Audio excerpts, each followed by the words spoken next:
Iran এবং আমেরিকার মধ্যে চলমান সংঘাতের কূটনৈতিক আলোচনায় অগ্রগতি হয়েছে।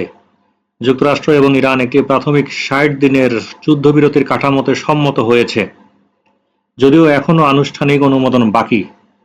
আবার এদিকে স্ট্রেইট অব হরমুজে উত্তেজনা অব্যাহত রয়েছে। সাম্প্রতিক মার্কিন হামলায় ইরানের মাইনবোট এবং ক্ষেপণাস্ত্র স্থাপনাগুলোকে লক্ষ্যবস্তু করা হয়েছিল।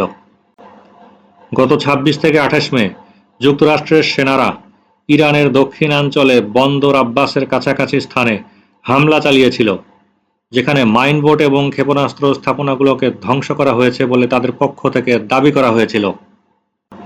পাল্টা প্রতিক্রিয়ায় ইরান জানিয়েছে বড় কোনো ক্ষয়ক্ষতি তাদের হয়নি, তবে তারা স্ট্রেইট অব হরমুজে নিয়ন্ত্রণ বজায় রেখেছে। তবে এর মধ্যে বেশ কিছু কূটনৈতিক অগ্রগতি হয়েছে। কাতারে আলোচনায় যুক্তরাষ্ট্র এবং ইরান একটি ৬০ দিনের যুদ্ধবিরতির প্রাথমিক কাঠামোতে সম্মত হয়েছে। এই শর্তে রয়েছে ইরানকে ৩০ দিনের মধ্যে স্ট্রেইট অব হরমুজ থেকে মাইন সরাতে হবে। ইরান পারমাণবিক অস্ত্র না বানানোর প্রতিশ্রুতি দেবে। নিষেধাজ্ঞা এবং জমে থাকা সম্পদ নিয়ে এরপর আলোচনা শুরু হবে। সম্প্রতি কুয়েতের আকাশেও ক্ষেপণাস্ত্র এবং ড্রোন আটকানো হয়েছে, যা সংঘাতের বিস্তারকে নির্দেশ করে। ওদিকে হিজবুল্লাহ এখনও ইসরায়েলের বিরুদ্ধে লড়াই চালিয়ে যাচ্ছে। স্ট্রেইট অব হরমুজ দিয়ে বিশ্বের প্রায় ২০% তেল এবং গ্যাস পরিবাহিত হয়। এই দীর্ঘ অবরোধের কারণে বৈশ্বিক জ্বালানি বাজারে বেশ অস্থিরতা তৈরি হয়েছে। যুদ্ধবিরতি ভেঙে গেলে সংঘাত আরও বিস্তৃত হতে পারে, বিশেষত লেবানন এবং উপসাগরীয় অঞ্চলগুলোতে। যুদ্ধবিরতির জন্য প্রস্তাবিত আলোচনার মূল শর্তাবলীর মধ্যে রয়েছে স্ট্রেইট অব হরমুজ থেকে মাইন অপসারণ, ইরানকে ৩০ দিনের মধ্যে সমুদ্রপথ থেকে সমস্ত মাইন সরাতে হবে, পারমাণবিক অস্ত্র না বানানোর প্রতিশ্রুতি, ইরানকে স্পষ্টভাবে জানাতে হবে যে তারা পারমাণবিক অস্ত্র তৈরি করবে না, নিষেধাজ্ঞা শিথিলকরণ আলোচনা, যুক্তরাষ্ট্র ধাপে ধাপে অর্থনৈতিক নিষেধাজ্ঞা কমানোর বিষয়ে আলোচনা শুরু করবে, জমে থাকা সম্পদ অবমুক্তি, ইরানের বিদেশে আটকে থাকা সম্পদ ধীরে ধীরে মুক্তি দেওয়ার পরিকল্পনা রয়েছে। যুদ্ধবিরতির সময়সীমা প্রাথমিকভাবে ৬০ দিনের যুদ্ধবিরতির কাঠামোতে সম্মত হয়েছে উভয় পক্ষ। তবে সংঘাতের প্রকৃত কারণ বিশ্লেষণ করতে হলে পারমাণবিক চুক্তি সংক্রান্ত ইতিহাসটি জানা প্রয়োজন।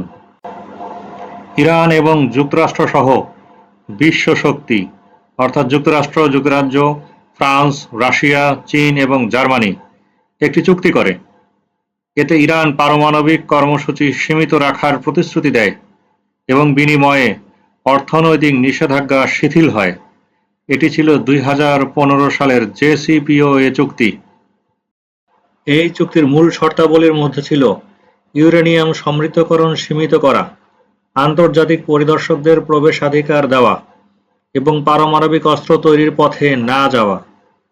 পরবর্তীতে ২০১৮ সালে প্রেসিডেন্ট ট্রাম্প যুক্তরাষ্ট্রকে চুক্তি থেকে বের করে আনেন এবং পুনরায় কঠোর নিষেধাজ্ঞা আরোপ করেন। ইরানও পরবর্তীতে ধীরে ধীরে চুক্তির শর্ত ভাঙতে শুরু করে, যেমন ইউরেনিয়াম সমৃদ্ধকরণ বাড়তে থাকে। এরপরে পুনরায় আলোচনার চেষ্টা চলে, বিশেষ করে বাইডেন প্রশাসন চুক্তি পুনরায় কার্যকর করার চেষ্টা করে। তবে আঞ্চলিক উত্তেজনা এবং ইরানের অভ্যন্তরীণ রাজনীতির কারণে তা জটিল হয়ে ওঠে।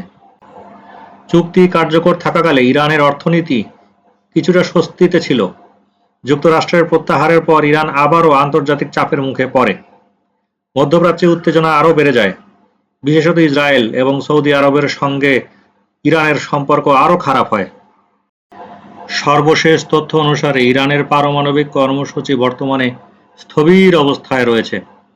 ২০২৫ সালের মার্কিন ইসরায়েলি হামলায় প্রধান সমৃদ্ধকরণ কেন্দ্রগুলো ধ্বংস হওয়ার পর ইরান নতুন কোনো স্থাপনা তৈরি করেনি এবং উচ্চমাত্রায় ইউরেনিয়াম সমৃদ্ধকরণ বন্ধ রেখেছে। তবে প্রায় ৪৪০ কেজি ৬০% সমৃদ্ধ ইউরেনিয়ামের অবস্থান নিয়ে আন্তর্জাতিক মহলে এখনও উদ্বেগ রয়েছে। জুন ২০২৫-এর হামলার পর থেকে ইরান নতুন করে ইউরেনিয়াম সমৃদ্ধ করছে না। নাতানজ, ফোর্দো এবং ইস্পাহান কেন্দ্রগুলোতে বড় ধরনের ক্ষতি হয়েছিল। নতুন কোনো স্থাপনা নির্মাণের প্রমাণ এখন পর্যন্ত পাওয়া যায়নি। আন্তর্জাতিক পরমাণু শক্তি সংস্থা IAEA জানিয়েছে, প্রায় 440 কেজি 60% সমৃদ্ধ ইউরেনিয়াম এখনও অজানা স্থানে রয়েছে। এর অর্ধেক ইস্পাহানের ভূগর্ভস্থ টানেলে রাখা হয়েছে বলে ধারণা করা হচ্ছে। মার্কিন গোয়েন্দা সংস্থার মতে, ইরান যদি পুনরায় সমৃদ্ধকরণ শুরু করে, তবে 9 মাস থেকে 1 বছরের মধ্যে অস্ত্র তৈরির সক্ষমতা অর্জন করতে পারে। প্রিয় দর্শক, প্রতি বছর বাংলাদেশ থেকে অসংখ্য শিক্ষার্থী উচ্চ শিক্ষার জন্য বিদেশে পাড়ি জমায়, কিন্তু একটি স্বয়ংসম্পূর্ণ গাইডলাইনের অভাবে সঠিক সময়ে সঠিক প্রতিষ্ঠানে অ্যাডমিশন নিতে পারে না। ফলে বাধাগ্রস্ত হয় একটি স্বপ্ন। এই স্বপ্ন বাস্তবায়নে আন্তরিকভাবে কাজ করে যাচ্ছে আহসান এডুকেশন। ওভারসি অ্যাডমিশনের জন্য গ্র্যাজুয়েট এবং আন্ডার গ্র্যাজুয়েট শিক্ষার্থীদের অ্যাডমিশন প্রক্রিয়া সম্পন্ন করতে সার্বিক সহায়তা এবং দিক নির্দেশনা দিয়ে থাকে আহসান এডুকেশন। সামার, ফল অথবা স্প্রিংয়ে অ্যাডমিশন নেওয়ার জন্য এবং ভর্তি প্রক্রিয়া যথাযথভাবে সম্পন্ন করার জন্য ডেসক্রিপশন বক্সে দেখানো নাম্বারে যোগাযোগ করা যেতে পারে। প্রকৌশলী আহসান।